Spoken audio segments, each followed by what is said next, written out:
ത്രിയേക ദൈവത്തിന് സ്തുതി. ക്രിസ്തുവിൽ പ്രിയ സഹോദരങ്ങളെ, ഇന്ന് നമുക്ക് വിശുദ്ധ ശിമിയോൻ ശ്ലീഹായുടെ ജീവിതത്തെക്കുറിച്ച് ചിന്തിക്കാം. ചെറിയ ശിമിയോൻ എന്നും തീവ്രവാദിയായ ശിമിയോൻ അഥവാ എരിവുകാരനായ ശിമിയോൻ എന്നും കാനാന്യനായ ശിമിയോൻ എന്നും ഇദ്ദേഹം വിളിക്കപ്പെടുന്നു. ക്രിസ്തുവിൻ്റെ മറ്റൊരു ശിഷ്യനായ പത്രോസ് ശ്ലീഹായും ശിമിയോൻ എന്ന് വിളിക്കപ്പെട്ടിരുന്നതിനാൽ ആകാം ഇദ്ദേഹത്തിൻ്റെ പേരിനൊപ്പം ഈ വിശേഷണങ്ങൾ ചേർക്കപ്പെട്ടിരിക്കുന്നത്. ശ്ലീഹ തീക്ഷ്ണമായൊരു ദേശീയവാദിയായിരുന്നു. എന്നിരുന്നാലും അവൻ യേശുവിൻ്റെ ആഹ്വാനത്തോട് പ്രതികരിച്ചപ്പോൾ, ഒരു സമർപ്പിത ശിഷ്യനായി തീർന്നപ്പോൾ ശ്ലീഹായുടെ ജീവിതത്തിൽ അത് വഴിത്തിരവായി. എരിവുകാരനായ ശിമയോൻ്റെ പരിവർത്തനം നമ്മുടെ ഹൃദയങ്ങളെ മാറ്റാനും നമ്മുടെ അഭിനിവേശങ്ങളെ അവൻ്റെ മഹത്വത്തിന് വേണ്ടി തിരിച്ചുവിടാനുമുള്ള യേശുവിൻ്റെ അവിശ്വസനീയമായ ശക്തിയെ ഓർമ്മിപ്പിക്കുന്നു.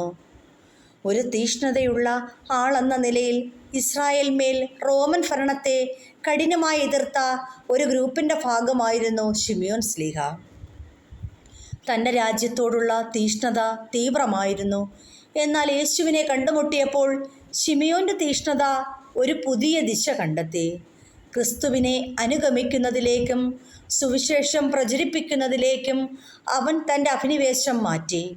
ഒരു ദേശീയ ലക്ഷ്യത്തിൽ നിന്ന് ഒരു ദൈവീക ദൗത്യത്തിലേക്കുള്ള ഈ മാറ്റം യേശുവിൻ്റെ ആഹ്വാനത്തിൻ്റെ പരിവർത്തന ശക്തിയെ വ്യക്തമാക്കുന്നു.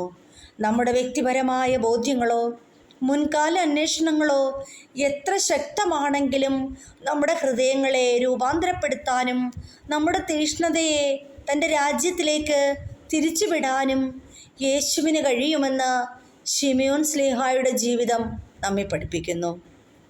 നാം ക്രിസ്തുവിനെ കണ്ടുമുട്ടുമ്പോൾ നമ്മുടെ പഴയ വഴികൾ ഉപേക്ഷിച്ച് അവൻ്റെ സ്നേഹത്തിൻ്റെയും രക്ഷയുടെയും ദൗത്യത്തിനായി സമർപ്പിക്കപ്പെട്ട ഒരു പുതിയ ജീവിതം സ്വീകരിക്കാൻ അവൻ നമ്മെ ക്ഷണിക്കുന്നു. യേശുവിനെ അനുഗമിക്കുന്നതിനായി ശിമയോൻ മറ്റു ശിഷ്യന്മാരോടൊപ്പം ചേർക്കപ്പെട്ടു. അവരുടെ പശ്ചാത്തലം കൊണ്ടല്ല, മറിച്ച് ക്രിസ്തുവിനോടുള്ള പ്രതിബദ്ധതയാൽ അവർ ഐക്യപ്പെട്ടു.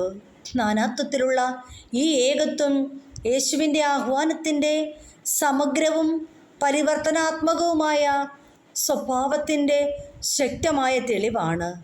ക്രിസ്തുവിൽ നമ്മുടെ വ്യത്യാസങ്ങൾ ഒരു വലിയ ലക്ഷ്യം നിറവേറ്റുന്ന ശക്തികളായി മാറുമെന്ന് ഇത് കാണിക്കുന്നു. എരിവുകാരനായ ശിമയോൻ്റെ ജീവിതം നമ്മുടെ സ്വന്തം അഭിനിവേശങ്ങളെയും പരിശ്രമങ്ങളെയും കുറിച്ച് ചിന്തിക്കാൻ നമ്മെ പ്രേരിപ്പിക്കുന്നു. യേശുവിനെ രൂപാന്തരപ്പെടുത്താനും നമ്മുടെ തീക്ഷ്ണതയെ അവൻ്റെ ഉദ്ദേശങ്ങളിലേക്ക് നയിക്കാനും നാം അനുവദിക്കുന്നുണ്ടോ? നമ്മുടെ ഭൂതകാലത്തെ ഉപേക്ഷിച്ച് അവൻ വാഗ്ദാനം ചെയ്യുന്ന പുതിയ ജീവിതം സ്വീകരിക്കാൻ നാം തയ്യാറാണോ? തീക്ഷ്ണതയുള്ള വിശുദ്ധ സൈമണിനെ നാം ഓർക്കുമ്പോൾ അദ്ദേഹത്തിൻ്റെ രൂപാന്തരത്തിൽ നിന്ന് നമുക്ക് നമ്മുടെ ഹൃദയങ്ങൾ യേശുവിലേക്ക് തുറക്കാം. നമ്മെ മാറ്റാനും അവൻ്റെ മഹത്വത്തിനായി നമ്മുടെ വികാരങ്ങൾ ഉപയോഗിക്കാനും അവനെ അനുവദിക്കുക. നമ്മുടെ പങ്കുവയ്ക്കപ്പെട്ട വിശ്വാസയാത്രയിൽ സഹവിശ്വാസികളോടൊപ്പം ഐക്യപ്പെട്ട് അവിടുത്തെ ദൗത്യത്തിനായി നമ്മെ തന്നെ സമർപ്പിക്കാം. ആമേൻ.